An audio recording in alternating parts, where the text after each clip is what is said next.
In our submission, we laid the foundation for some of the recommendations that the Policy Monitoring and Research Center will make in relation to the proposed Public Debt Management Bill of 2022. And we understand that this is against the background of perceived weaknesses in the Loans and Guarantees Authorization Act, Cap 366 of the Laws of Zambia. And so, we understand that the Constitution requires that debt be approved by the National Assembly before contraction, and that previously, as far as we know, loans that have been contracted for on behalf of the Republic have mainly been made by Cabinet, comprising the President and one Minister. The magnitude of the debt incurred without vetting by the National Assembly perhaps is what brings us to the bill that has been laid before the National Assembly. We also know that there have been outcries about the debt's impact on livelihoods, because the amounts that are going to servicing some of the loans that were contracted have had a negative impact on livelihoods, and particularly the delivery of social services such as medicines in hospitals, clean water, sanitation, among others. So we believe that the aim of the reforms in the proposed legislation is to achieve the following: streamlining the function of reporting on public debt and to ensure that there is full disclosure, and also to tighten the oversight role of the National Assembly or Parliament, as the case may be, in contracting debt. This will then foster transparency and accountability in procurement and also reporting on the said public debt. There is an effort to restructure debt management and how it is conducted by creating a National Debt Management Office, which should ideally be an autonomous and independent office, and it will be responsible for developing and executing debt management policies, which will then minimize financing costs over the long term and also help us as a country to manage our aggregate cash needs. Further, it will strengthen public investment management. Hopefully, it will strengthen public investment management as well as project selection and financing to ensure that any debt that will be contracted for project development actually gives a good return on the investment and ensures debt sustainability. So in terms of the current legal framework, the PMRC understands that the current legal framework relating to public finance comprises the Constitution, the Loans and Guarantees Authorization Act, which is the subject of the Review and Replacement Action, as well as the Public Finance Management Act. So in relation to the Constitution, it provides for functions of the legislature, and the Constitution provides the following: that the legislature oversees performance of executive functions on a wide range of matters, including debt contraction. Now, how does it do this? By way of approving public debt before it is contracted. And Article 63(2)(d) is instructive in this regard. This is further consolidated in Article 114(1)(e), which states that Cabinet should recommend for approval to the National Assembly loans and guarantees on loans. It is therefore it is mandatory for Cabinet to seek the approval of the National Assembly before contraction of any loans. That is our understanding. The legislature will also be required through the Constitution to provide for core principles of transparency and accountability for public finance management, as well as auditing and reporting structures. The Loans and Guarantees Authorization Act, Cap 366, aforesaid, which, as I've already mentioned, is the subject of repeal and replace action, provides for the raising of loans, establishment of sinking funds, giving loans, giving of guarantees and indemnities, and granting of loans for and on behalf of the Republic. Under this law, the Minister responsible for finance has broad powers to commit government to debt without necessarily seeking approval from the National Assembly. There are some similarities in the provisions of the bill as well as the Act, particularly designating the minister as a substantive officer for debt contraction. It also gives the minister power to give guarantees on behalf of government, which is also provided in the Constitution, to establish sinking funds and to contract loans. Some shortcomings have been noted, which could explain the new direction in the proposed bill, and some of these are: firstly, in its application, this Act excludes loans from international bodies with which Zambia has loan agreements. It has concentrated the power to raise loans for the country in the minister, whereas the Constitution, through Article 65(2)(e), provides for money bills relating to raising or guaranteeing on loans to be laid before the National Assembly. It also makes it mandatory to inform the National Assembly about loans therefore contracted, only if they've exceeded 1 year. It makes provision for creation of sinking funds. Again, that's a similarity. But again, the ministerial discretion extends to obtaining loans even when the National Assembly is not sitting. So we are conversant with the bill, and we think that these shortcomings have actually been remedied in the proposed bill. In relation to the Public Finance Management Act No. 1 of 2018, this act is consequential to the Constitutional Amendment Act of 2016, which repealed and replaced the Public Finance Act. And it came into effect as a result of stakeholder and government recognition that there was need to strengthen the legal framework relating to the management of public funds. So insofar as money is borrowed, spent out of the public purse, is in this act that designates public spending. It governs fiduciary duties of controlling officers, particularly accountability, oversight, management and control, whether it's a ministry, the province, or other spending agencies, boards of state-owned enterprises, as well as statutory corporations. Now, we are reminded here that when we talk about public financial management, we're looking at laws, we're looking at rules, systems, and processes. The Public Debt Management Bill. Now, a perusal of the proposed bill highlights the following notable provisions aimed at meeting the aims that are outlined above.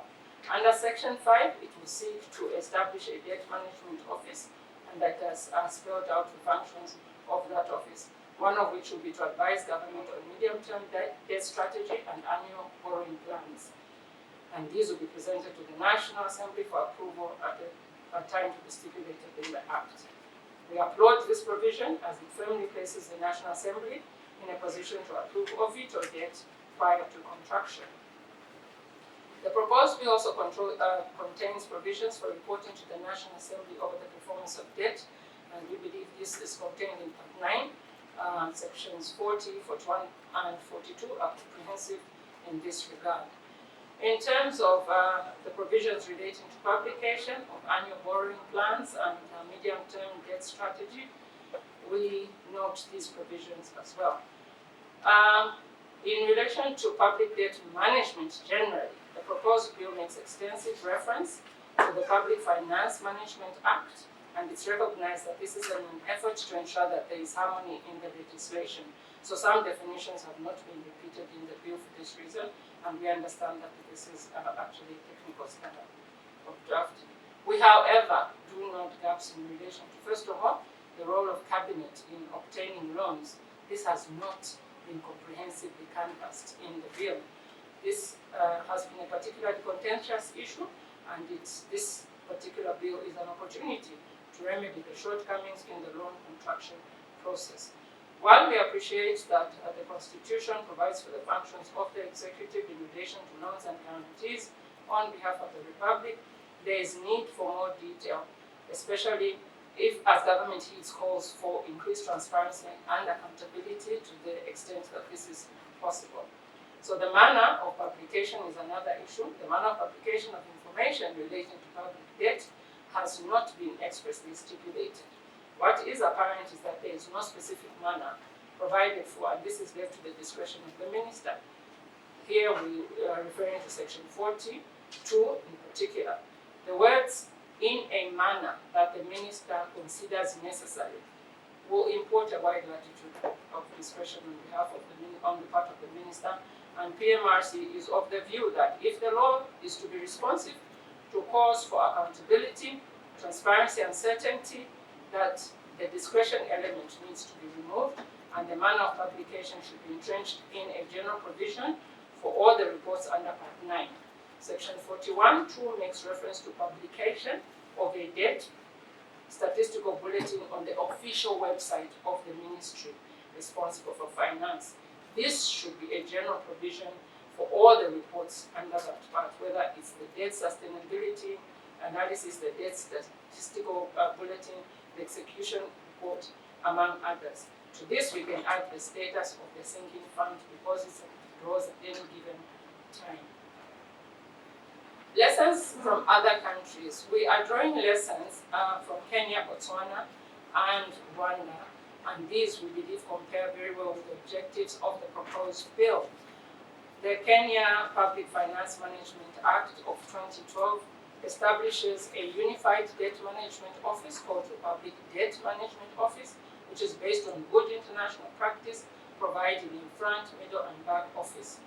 That country's national treasury also publishes, on an annual basis, a medium-term debt management strategy through which it appraises government's performance in debt, it reassesses debt sustainability conditions, and continues to guide debt policy over the medium term. This can be read in a PMRC analysis of the Public Finance Management Act published a few years ago. In the same vein, Botswana legislation provides specific regulations that set limits for government debt and guarantees cannot exceed 40% of GDP. Rwanda also has the public finance reforms that have been anchored on an integrated financial management information system, FMIS, to provide the necessary communication facilities and financial management information. So as part of this process, we should also be looking at how our own FMIS is positioned in terms of the new thrusts proposed by the bill, especially for the Debt Management Office. Now, key areas of concern relating to the bill. PMRC wishes to summarize the following concerns for consideration by this committee, as it has a bearing on successful establishment of the proposed Debt Management Office. Autonomy of the Debt Management Office. Placing this office under the Ministry of Finance casts a cloud over its autonomy to make decisions relating to approvals of debt contraction. The necessary parameters will have to be stipulated in terms of where it should be positioned and how it shall function. The authority given to the minister and to the president, that is cabinet, to contract loans under certain conditions without approval of the National Assembly will perpetuate the major weakness observed in the Loans and Guarantees Authorization Act.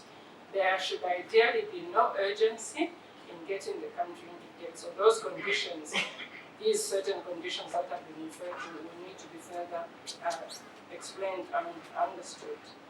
The discretionary power of the minister to publish loan information undermines calls for public access to information.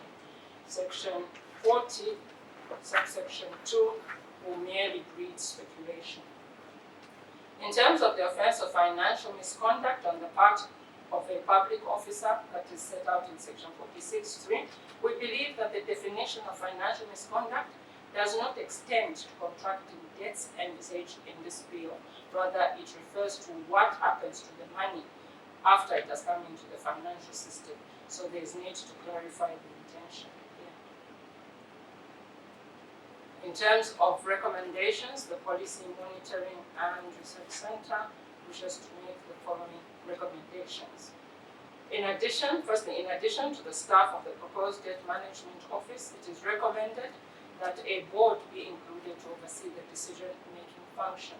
Secondly, the role of cabinet in debt contraction should be clearly set out in the bill, and this should include matters pertaining to the composition of cabinet in relation to debt contraction. Ideally should comprise the president, the minister responsible for finance and national planning, and any other 3 members of the executive. Thirdly, the bill should also stipulate the role, updates to the nation on matters relating to debt management should include the status of the sinking fund that will be established by law on both its deposits, withdrawals, and also the balance sheet. The provisions for publication and public access to information should be elaborated upon and strengthened. In particular, here we are referring to section 41(2), which should be the general provision relating to publications and the manner. Part 3 of the bill provides for parliamentary approval of annual borrowing plans and sets limits for annual borrowing. PMRC submits that annual borrowing must be set within a ceiling of the GDP, the debt to GDP ratio. Best practice provides that debt to GDP ratio should at most be 40%. And this is in order to limit borrowing when the country's economy stagnates, as has been witnessed in the period 2012 to 2022, where borrowing was not aligned to economic growth. In 2019, for instance, the country's economy had started declining, but borrowing continued to rise against the ability of the country to sustain its repayments. That is a huge concern. According to the African Development Bank, by 2022, Zambia's debt to GDP ratio was at 102%, and this demonstrated an unsustainable trajectory in borrowing. We therefore submit that in relation to the proposed bill, most of the provisions are sound, except for the concerns that PMRC has raised. We submit, Chairperson. Thank you. Well, Finance Management Act number 1, 2018. I am particularly interested in the last paragraph on there on your submission, where you have stated that the rules of the proposed bill highlights the following notable provisions, saying that meeting the aims outlined above. And then I think fast forward, go to the last sentence on that page 3, where you state that this provision is applauded as it firmly places the National Assembly, turn over to page 4, in a position to approve or veto debt prior to contraction. According to you, this is the inference that you get from the provision that you have cited in the bill. But some other school of thought is not in tandem with what you're submitting here. Some other school of thought that has submitted before this committee believes Parliament is not expressly indicated as having its role in debt contraction. So if I were to ask a very categorical question, like what is Parliament's role in debt contraction? Does the bill address that question? If you can pinpoint to a clause that clearly defines the role of Parliament in debt contraction and debt management, apart from this approval where the minister brings what has already been done and Parliament just checks and either agrees or disagrees. So what is Parliament's role in the process?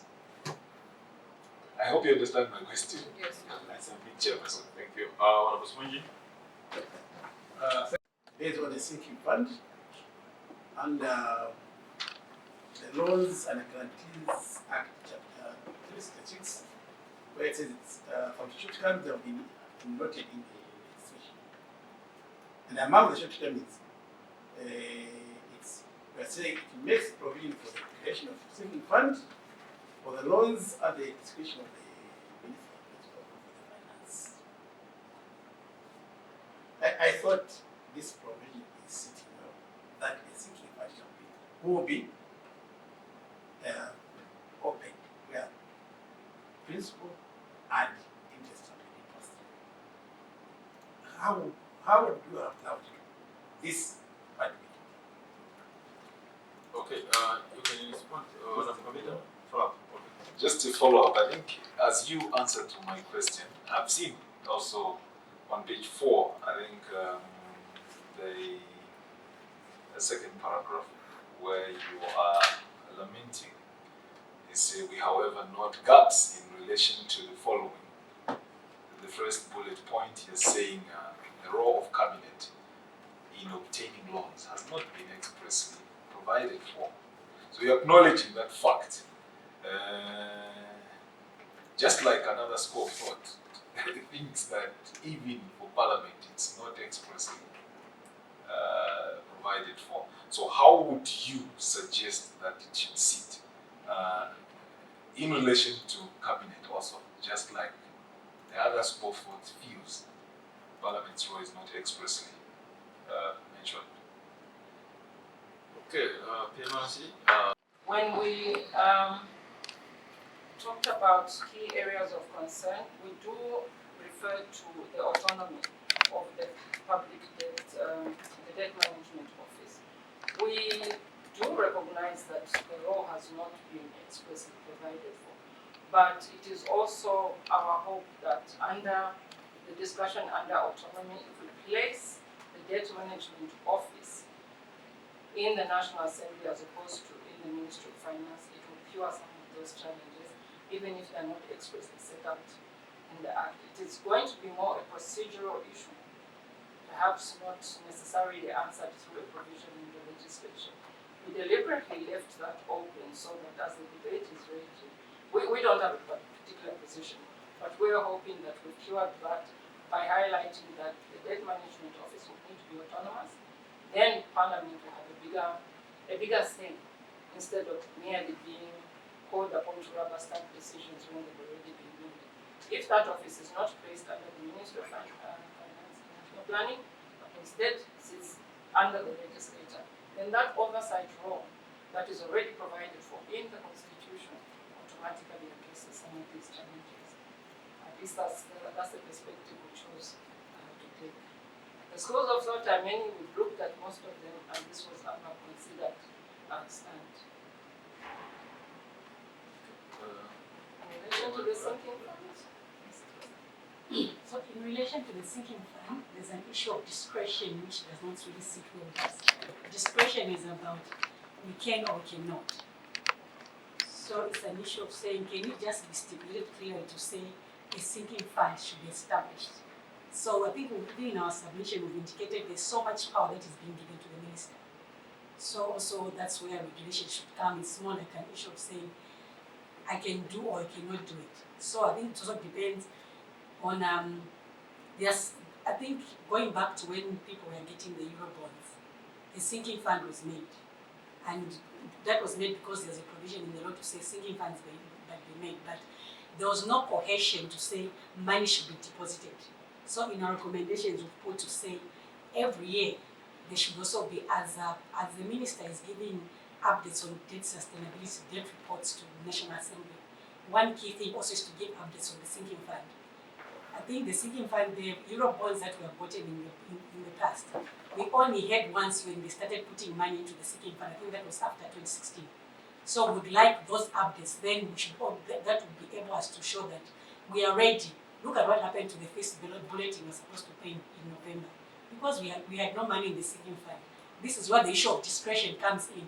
But if they are coerced, the minister is coerced to say, every year as you give us the debt position, we also want to hear about the money in the sinking fund so that come the bulletin of 2022, we have money in the sinking fund. Right now, we don't know how much is in there.